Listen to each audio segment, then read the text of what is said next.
Hello student, subject हो गया physics. Chapter number 2 चल रहा है अपना, मात्रक तथा विमा। तुम्हें याद होगी। और आज का जो हमारा मेन टॉपिक होने वाला है वो है विमाएं। विमाएं क्या होती हैं। लेकिन इस टॉपिक पर आने से पहले मैं तुम्हें बता दूं, लास्ट की जो कुछ एक दो वीडियो थी उसमें हमने बात करी थी भौतिक राशियों की। और वहाँ हमने सीखा भौतिक राशियाँ 3 प्रकार की होती हैं: मूल भौतिक राशि, पूरक भौतिक राशि और व्युत्पन्न भौतिक राशि।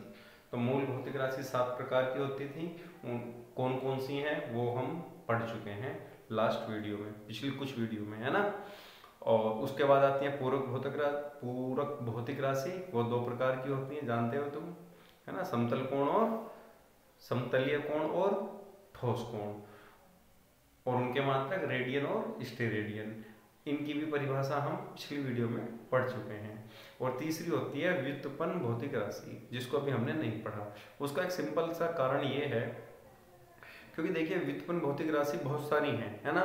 तो पूरे फिजिक्स में हम ना केवल 11वीं में लगातार पढ़ते रहेंगे। अब मतलब 7 मूल भौतिक राशि और 2 पूरक भौतिक राशि के अलावा जो भी भौतिक राशियां हमारे पूरे फिजिक्स में आएंगी, चाहे वो 11वीं हो, 12वीं हो, या इसके बाद बीएससी एमएससी कुछ भी क्लास हो, तो हम लगातार नई नई भौतिक राशि पढ़ते रहेंगे। तो व्युत्पन्न भौतिक राशि कभी खत्म होने वाली तो है नहीं। तो क्या करेंगे, जैसे जैसे भी हमारे सामने आती रहेंगी हम उनको पढ़ते रहेंगे। तो तुम्हें तो ये याद रखना है, 7 मूल भौतिक राशि और 2 पूरक भौतिक राशि, यानी कि लंबाई, मूल भौतिक राशि की अगर हम बात करें, लंबाई, द्रव्यमान, समय, विद्युत धारा, पदार्थ की मात्रा, ताप, ज्योति तीव्रता, 7 मूल भौतिक राशि हो गई। और 2 पूरक भौतिक राशि, वो कौन कौन सी हैं? समतल कोण और घन कोण। इनके अलावा जितनी भी भौतिक राशि हैं वो व्युत्पन्न भौतिक राशि के ही अंदर आएंगी। तो वो टॉपिक तो हमारा कभी खत्म होगा नहीं, इसलिए मैं देखो तुम्हें बता नहीं रहा हूँ, ठीक है ना। नहीं तो कायदे में व्युत्पन्न भौतिक राशि आना चाहिए था। लेकिन अगर फिर भी अपनी कॉपी वगैरह में नोट्स तुम बना रहे हो, डेफिनेशन लिखना चाह रहे हो, तो इतना लिख लेना। जैसे तुम्हें मान के चलो इसके बारे में भी थोड़ा सा लिखना है, तो इतना लिख लेना, व्युत्पन्न भौतिक राशि किसे बोलोगे? वे भौतिक राशियां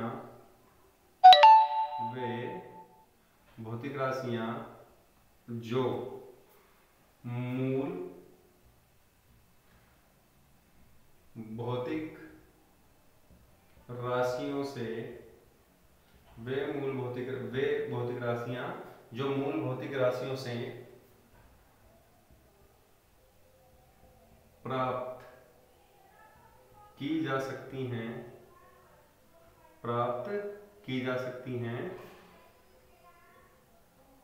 व्युत्पन्न भौतिक राशि कहलाती है, ठीक है। और जैसे मैंने तुम्हें बताया, अगर तुम्हें उदाहरण देना है तो 7 मूल भौतिक राशि और 2 पूरक भौतिक राशि को छोड़कर कोई सी भी भौतिक राशि लिख दीजिए।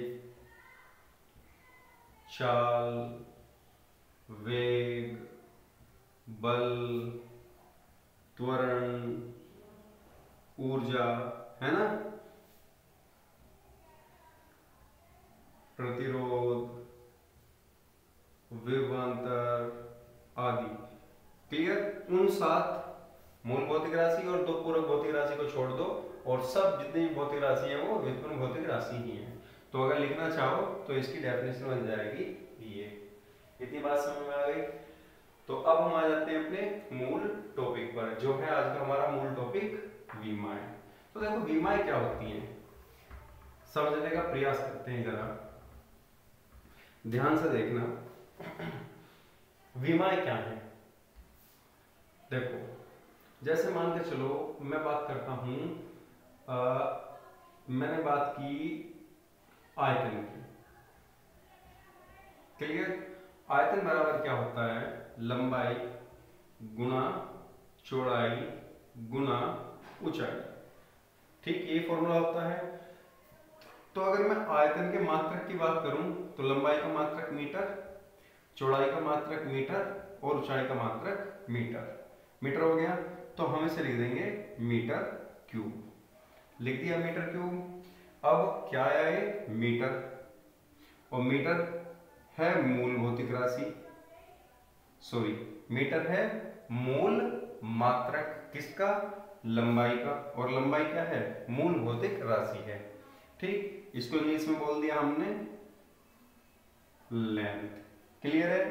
तो कहने का मीनिंग ये हुआ, अगर हमसे कोई अब आयतन की विमा पूछता है तो हम लिख देंगे L क्यूब। क्या समझे भाई, मात्रक क्या आया इसका, मात्रक आया मीटर क्यूब, और मीटर किसका मात्रक है, लंबाई का, लंबाई को इंग्लिश में क्या लिखते हो लेंथ। ठीक है, यानी कि L। कुल मिला के मैंने M की जगह क्या लिख दिया है L। तो यहां पर जो L है, L को तो तुम मूल मात्रक ही कह सकते हो।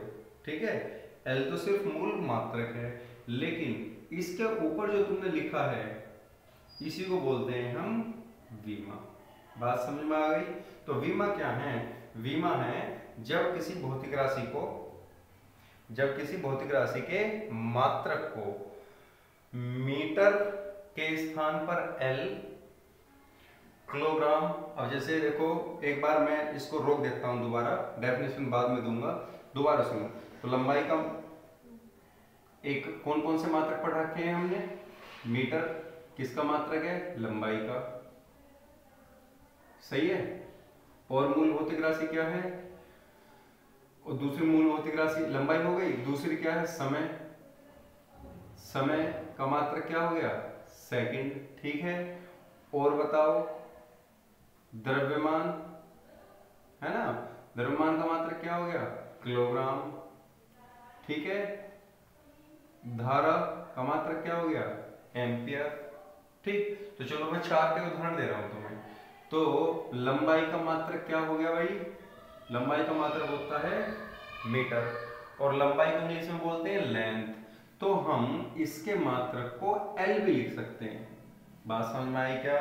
हालांकि लंबाई का मात्रक क्या होता है मीटर होता है, लेकिन लंबाई यानी कि लेंथ के मात्रक को हम L भी लिख सकते हैं। ऐसे ही समय, समय का मात्रक वास्तव में क्या होता है, समय का मात्रक सेकंड होता है समय का मात्रक, लेकिन समय को इंग्लिश में टाइम बोलते हैं, तो इसके मात्रक को हम T भी लिख सकते हैं। क्लियर, ये मात्रक ही हैं।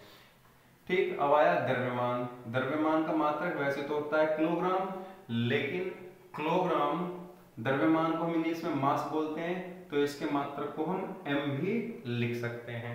ठीक है, ऐसे जैसे धारा है, धारा का मात्रक होता है एम्पियर, है ना, और धारा को इधर A ही, जैसे इधर है ना, तो इधर भी A ही लिखा जाएगा।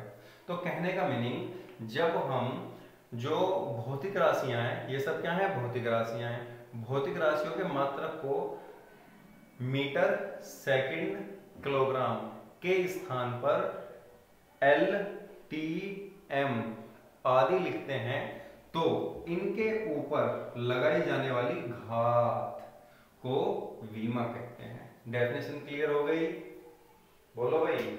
जब किसी, डेफिनेशन क्या है, जब किसी भौतिक राशि के मात्रक को मीटर सेकंड किलोग्राम एम्पियर आदि के स्थान पर L T M A आदि लिखा जाता है, तो तब इनके ऊपर लगने वाली घात को ही हम विमा बोलते हैं।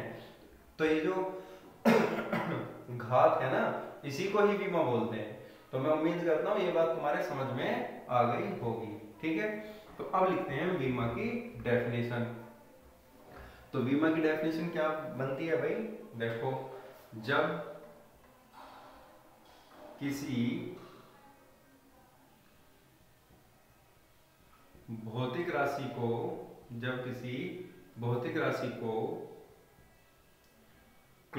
भौतिक राशि के मात्रक को, जब किसी भौतिक राशि के मात्रक को किलोग्राम, ठीक है, मीटर, ये क्या है मीटर सेकंड, या मैं इसको पूरा लिख देता हूं, जब किसी भौतिक राशि के मात्रक को किलोग्राम यानी कि केजी कोमा सेकंड, यानी कि जिसको हम शॉर्टकट में सेक लिख देते हैं, सेकंड सेक।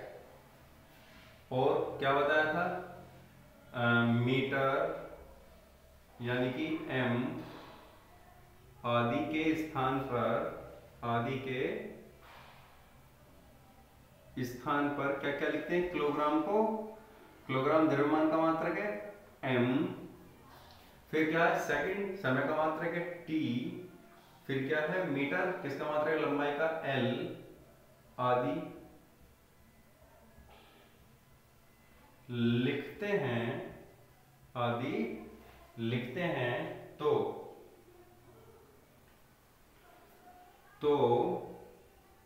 एम एल टी के ऊपर लगाई गई घातों को वीमा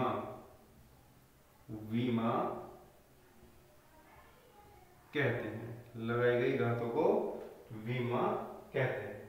डेफिनेशन क्लियर हो गई भाई, वीमा किसे कहते हैं। अब चलते हैं आगे। तो देखिए भाई, अब जैसे उदाहरण की अगर हम बात करें, एग्जाम्पल, जैसा बल की वीमा ज्ञात करनी है, मान लीजिए हमें, ठीक है ना, किसकी, बल की वीमा ज्ञात करनी है, ठीक है। तो क्या करो, देखो F इक्वल टू क्या होता है ma, ठीक है भाई, F इक्वल टू क्या होता है ma। जरा आज मार्कर में थोड़ा इंक खत्म हो गया तो इसलिए थोड़ा फेड नजर आ रहा है, ठीक है। मैं वीडियो को ज्यादा लंबा नहीं करूंगा, यहीं खत्म कर दूंगा, बस एक बार देख लो। F इक्वल टू क्या होता है ma होता है ना। m क्या होता है द्रव्यमान, और a क्या होता है त्वरण, ठीक है। तो पहले क्या करो, इसका मात्रक निकाल लेते हैं, ठीक है। मात्रक कैसे निकालोगे, ये क्या द्रव्यमान, द्रव्यमान का मात्रक हो गया किलोग्राम, और a क्या है त्वरण, और तुम्हें याद होगा त्वरण का मात्रक होता है मीटर पर सेकंड स्क्वायर। तो ये तो चीज हो गई मात्रक, ठीक है, ये क्या है बल का मात्रक है, ठीक है। अब अगर हम बात करें बल के वीमा की, वीमा कैसे निकालते हैं, देखो ये क्या है किलोग्राम, किलोग्राम किसका मात्रक होता है द्रव्यमान का, और द्रव्यमान को इंग्लिश में बोलते हैं मास, तो इसकी जगह तो आ गया m, सही। फिर क्या है मीटर है, मीटर किसका मात्रक होता है लंबाई का, और लंबाई को इंग्लिश में क्या बोलते हैं हम लेंथ, तो लिख दिया l। फिर अपॉन में क्या है सेकंड स्क्वायर, ठीक है, क्या है सेकंड स्क्वायर, सेकंड किसका मात्रक है समय का, और समय को इंग्लिश में बोलते हो तुम टाइम, तो अपॉन टी स्क्वायर। और याद रहे विमाओं को हम बड़े ब्रैकेट के अंदर लिखते हैं ऐसे, क्लियर, विमाओं को बड़े ब्रैकेट के अंदर लिखते हैं जैसे मैंने लिखा है, ठीक है। तो जब ये टी ऊपर चला जाएगा तो अगर पावर कुछ भी नहीं है तो एक हो गई, एक और ये टी की ये, तो इसको क्या लिख दोगे m1 l1 t minus 2, clear, ऊपर जाके माइनस आ जाएगी। तो ये जो चीज है ये बल्कि क्या है विमा है, वास्तव में विमा कौन है, बल्कि विमा एक माइनस 2 है, लेकिन हम इस पूरे को ही वी में सूत्र बोलते हैं। तो मान के चलो पेपर में आ गया बल का वी में सूत्र ज्ञात करो, तो m1 l1 t माइनस 2 जो है ये बल का वी में सूत्र है, जहां किलोग्राम मीटर पर सेकंड स्क्वायर बल का मात्रक है, ठीक है। तो फिलहाल हमने आज सिर्फ विमाओं की परिभाषा पढ़ी है, अभी इसमें बहुत कुछ शेष बचा हुआ है, इसके जबरदस्त न्यूमेरिकल बनते हैं, वो हम बारी बारी से आने वाली नेक्स्ट वीडियो में पढ़ेंगे। तो विमाओं में क्या क्या गुण होते हैं, क्या इनकी प्रॉपर्टी हैं, वो हमारा बचा हुआ है, वो हम नेक्स्ट वीडियो में देखेंगे, ठीक है। तो आज के लिए सिर्फ हमने विमा के कॉन्सेप्ट को समझा है, विमा होती क्या है। नेक्स्ट इससे रिलेटेड क्वेश्चन करेंगे और इनकी और क्या क्या खासियत होती हैं आने वाली वीडियो में हम वो पढ़ेंगे, ठीक है। तो आज के लिए इतना ही काफी है, ओके, टाटा बाय बाय।